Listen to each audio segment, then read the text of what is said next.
kahapon sinabi po ni Cayetano na gaya ni Aquino, ipinaglalaban din ng Cayetano Block na lumabas ang katotohanan. Papatungkol man aniya sa impeachment ni Vice President Sara Duterte, Blue Ribbon Committee hearing kaugnay sa flood control scandal at liderato sa Senado. Ginamit din ni Cayetano ang L sign o laban. Isa pong iconic na simbolo na ginamit noon laban sa rehime Marcos Sr. We're fighting na independent ang Senado at hindi utus-utusan lang ng Malacanang. We're fighting na mawala ang corruption at mawala ang poverty sa ating bansa. Huwag ma-offend yung iba. Gamitin ko talaga yung laban kasi we have to continue fighting. Laban lang po.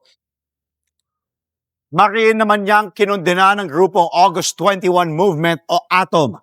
Nakakatawa at nakakainsulto mano ang naturang paghahambing. Git nila si Aquino ay laban sa diktadura, korupsyon at kawalan ng pananagutan sa pamahalaan.